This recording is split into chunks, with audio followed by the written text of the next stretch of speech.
Good morning mga loves! Ulan ng panahon, pero rain or shine, solo ride kami ni baby Chelsea ko! Hi mga loves, so ready na ang person for the go na tayo kahit medyo makulimlim pero hindi pa naman umuulan. So, may jacket muna tayo. Jacket! Yes, may jacket kahit hindi mainit. Hindi na ako naligo mga loves kasi di ba uulan, mababasa lang naman ako. So kapag nabasa ako, ready na lang tayo maligo. Hindi na ako naligo. Diba? Mindset ba? Mindset. Since mababasa lang naman ng person habang nagbabiyahe, huwag na maligo. Diretso naligo. Ayan. Helmet na tayo. Mga loves, alis na tayo. Alis na ang person. See you guys there. Ha? Yes, may isa lang ang person ngayon. Pero ano lang ako, chill ride, hindi ko bibilisan kasi maaga pa naman 7:44. So mga 3 oras, yung 2 oras na binabiyahe, gagawin ko 3 oras. Dahan-dahan lang tayo, diba? Dahan-dahan lang. Dahan-dahan lang. Slowly but surely and safely. Safely! Oo. Tara na nga, daming chika. Di na. So, di na ako mag-gloves kasi di naman mainit, diba? Tara na mga loves, alis na tayo. Sama kayo. Sama kayo sa biyahe. Tara! So, ayan mga loves, for the biyahe na ang person. So, makalimlimang panahon, hindi pa naman umuulan. So, paspasan na lang natin ng pag-drive para hindi tayo abutan ng ulan, diba? Takot pa naman tayong mabasa.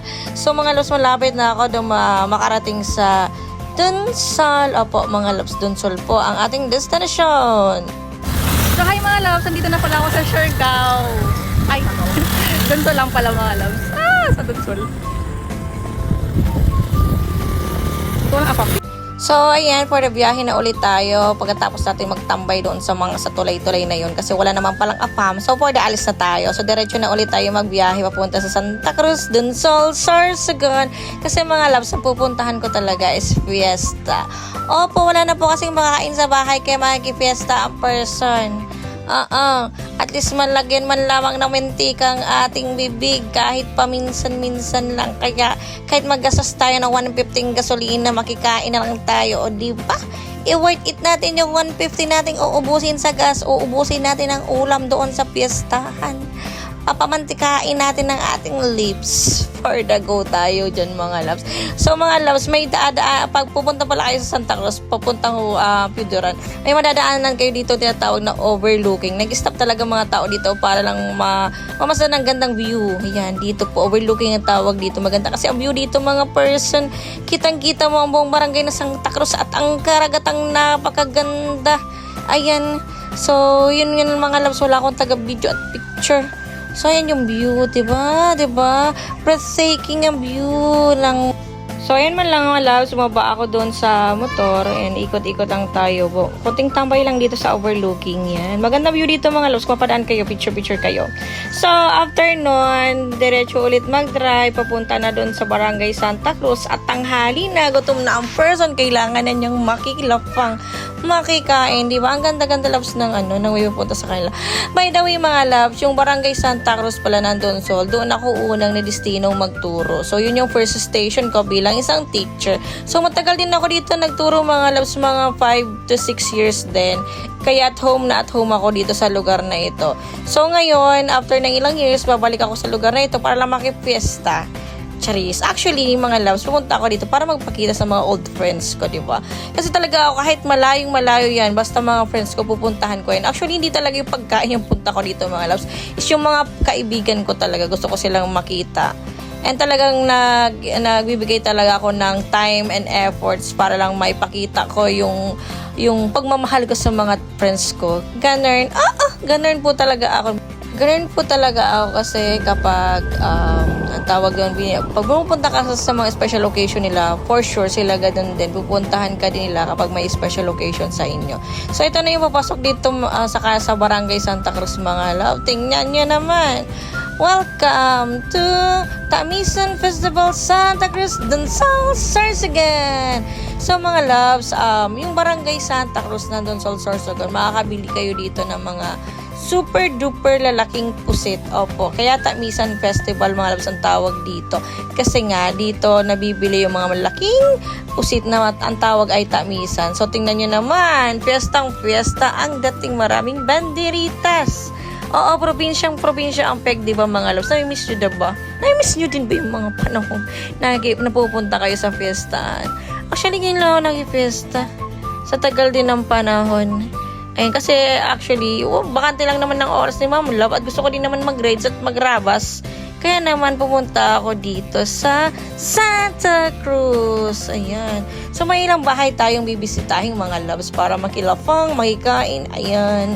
So, ayan. So malapit na tayo at nandito na nga tayo sa ating destination. Hey mga love, so first bahay na kakainin natin for today's fiesta. Yay! Kikikain tayo kay Raj. So ito yung menu. So, ngayon yung kinain ko dito, kumain ako ng rice. So, ngayon mga loves, naglalakad lang ang person papunta sa ikalawang bahay na pupuntahan natin mga loves. So, yung kanina, ka-work ko yung dati mga loves. At then, yung pupuntahan natin ngayon, ka-work ko din. So, sa lumang school ko sila loves mga ka-work. So, as of na, until now, friend ko pa rin sila. Ayan, so hindi kasi dito kaya makapasok ang motor kaya naglakad ang person. So may palit dyan si Mayor Dava. So syempre titikim tayo, kuha tayo ng isang balat na lechon. Bahala na, high blood later. So ayan na nga mga loves ang ating lechon. Actually hindi na siya crispy. Oh, nahirapan pa aking ngipin. So sa kanila naman mga loves, fiesta / binyagan. So, yung cute-cute naman ng batang nagbibinyagan. So, ang pangalan niya si Finn Archie. Shoutout sa iyo, baby boy. Cutie-cutie. Sana magkaroon din ako ng baby boy soon. Charis! Wag mo na, Lord. Di pa po ako ready. So, ito yung kanilang mga handa. May pa cakes. May pa cakes. May pa, ano yan, may pa, anong mga ulam nin. Actually, mga loves, din na ako dyan kumain, ha? Akala nyo, kumain pa ako. Hindi na ako naglapang dyan. So yung next yung katlong bahay na pupuntahan natin. So mga loves, hindi din ako dyan nakikain ha. For the visit lang ako. Tinignan ko lang yung foods nila. At kumain ako ng isang chicken. Yun na yun. Since may dagat dito sa Santa Cruz, syempre for the swimming ang person, minsan lang makabisita. So, pumunta kami sa medyo malayo sa mga tao. Doon kami nag-swimming para naman calming and peaceful ang aming palangoy-langoy. Ayan. Hi mga love. So yun, for the ligo ang person sa dagat. Okay, nakadagat din sa wakas, hindi lang pool. Hindi lang ilog yung papaliguan natin. Dagat mga loves! Dagat yan! Dagat! Dagat yan! Totoong! So for the lakad. For the lakad. Madumi dito mga loves. As in, madumi yung dalawang pasigan nila. Kasi hindi ito resort. Yung lang, nakatiwangwang lang siya na part ng isang barangay na may dagat. Yung mga kasama ko ayun. Ayun sana. Ayun yung tatlo. Dati ko silang ka-work sa dati kong school na tinuturuan. So nag-visit lang ako dito sa lugar na ito kasi may fiesta. At makikiligo na din. So, ayan. Dito kami sa medyo malayo sa mga tao. Pero doon naman mga loves. Doon. Madami ng tao sa bahay niya. Sa barangay na yun. So kami dito sa medyo malayo para walang tao. Walang makakita sa ganda natin. Ganda! Wala tayo. But then, diba? Ang ganda din. Mainis yung water nila. Dito lang sa dalang pasagyan ng Madog. Yes. Nasa na tayo? Nasa Santa Cruz, Dunsol, Sorsogon. Nakakabili kayo dito lang sa mga malalaking pusit. Yung ginagawang calamares. So, as in super duper laking pusit yung nabibili dito. Ay! Pwede bilang tayo ngayon. Ay! Courthouse, mga love! Ako mag-running, hindi subang ko. Kain! So, ayun mga loves, nakaapat tayong bahay na pagkinainan. At syempre, bago ako umuwi mga loves, alam niyo ba na meron pa ako pa Sharon? So ito lang ang video natin for today's video. Bye!